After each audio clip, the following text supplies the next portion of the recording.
MRSA MSS સ્ટ્રેપ્ટોકોકસ આવી ગયું. Gram negative આપણને જે 4 જણા હેરાન કરે છે સ્યુડોમોનાસ, ઇકોલાઈ, ક્લેબસિએલા, એન્ટોમેટા અને એનારોબ્સ. તમે આમ જુઓ તો મિરોપેનમ itself is a complete antibiotic. એની સાથે નવો કંઈ એડ કરવાની જરૂર નથી. મેટ્રોજીલ પણ નહીં, બીજી કંઈ જ નહીં. આમ જોઈએ તો મિરોપેનમ itself is a gram positive, gram negative અને એનારોબ્સ. બરોબર? તો એ પોતાની રીતે કમ્પ્લીટ છે. સેમ એવી જ રીતે જે 4th generation સિસ્ટોલોસ્પોરિન છે, 3rd generation આપણે વાપરીએ છીએ. 4th generation જે સિસ્ટોલોસ્પોરિન છે ખાસ કરીને સપ્લિમેન્ટ અવેલેબલ છે અને સેસ્પિરોમ અવેલેબલ છે.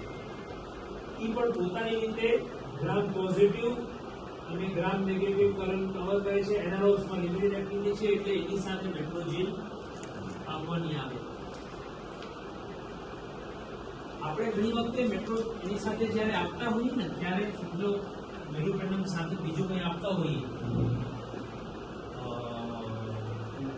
મેટ્રોજીલ છે કે સાથે બીજી કંઈ આપતા હોઈએ, તો એનું કારણ એ હોય કે ઘણી વખતે કેવું હોય, એકનું રેઝિસ્ટન્સ હોય તો બીજો કવર કરી દે.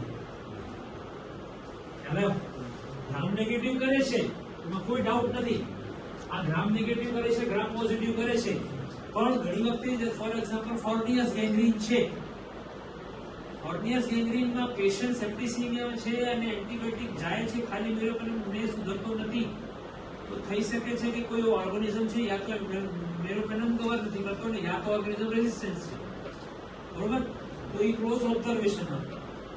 પછી આપણી પાસે વેન્કોમાઇસિન આવેલ છે. અહીંયા આપણે છે વેન્કોમાઇસિન અવેલેબલ છે.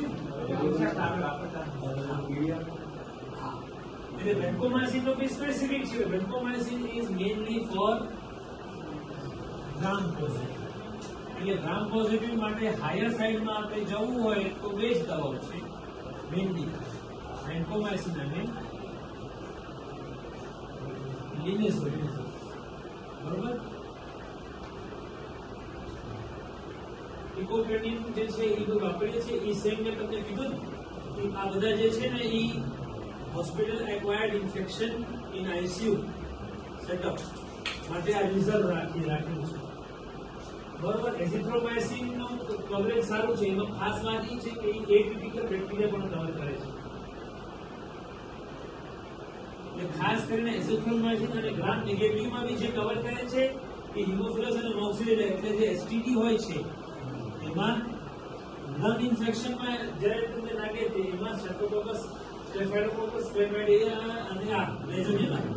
એટલે એ જ્યારે પણ એના બે એટલે જ એ લોકો હવે કમ્યુનિટી એક્વાયર્ડમાં સમજી લેજો, કમ્યુનિટી એક્વાયર્ડમાં એ લોકો એડ કરે છે, હોસ્પિટલ એક્વાયર્ડમાં નહીં. કમ્યુનિટી એક્વાયર્ડમાં એઝિથ્રોમાઇસિન એડ કરે છે. લિઓફ્લોક્સાસિન મેઇનલી આપણે ગ્રામ નેગેટિવ માટે વાપરીએ છીએ. આ લોકોની સામેની લિમિટેડ એક્ટિવિટી છે અને સાથે સાથે એટિપિકલ બેક્ટેરિયા બી છે. એટલે એઝિથ્રોમાઇસિન અને લિઓફ્લોક્સાસિન એનો કવરેજ જે છે